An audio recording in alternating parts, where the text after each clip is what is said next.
בגלל ההתרחקות שלי מהתחומים האלה ומהענפים האלה, אני לא יכול להתחיל לשרת לקוחות בלי איזושהי טעימה מכל נושא שאני הולך לעסוק בו בעתיד.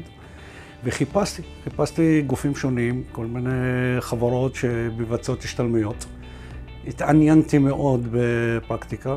מאז שנחתתי פה, אני רק רווה נחת, ואני לומד, ולא רק לומד, אני מקבל כלים להתחיל לעבוד מחר בבוקר, שהחוברות שלכם גם בנויות בצורה כזאת, שילך למשרד, פתח חוברת, תחזור על החומר טיפה, יש לך את הכל, יש לך דוגמאות. לכן זה חוסך ממני המון שעות של עבודה, בשביל להתחיל הליך עם לקוח, עם התיק הכי פשוט שיש. אני אמליץ בחום לכל עורך דין שרוצה להתעסק בתחומים כאלה ואחרים ולהתמקצע, ובאמת להביא אותו עד כדי מצב שהוא רואה את ההליך מול העיניים שלו.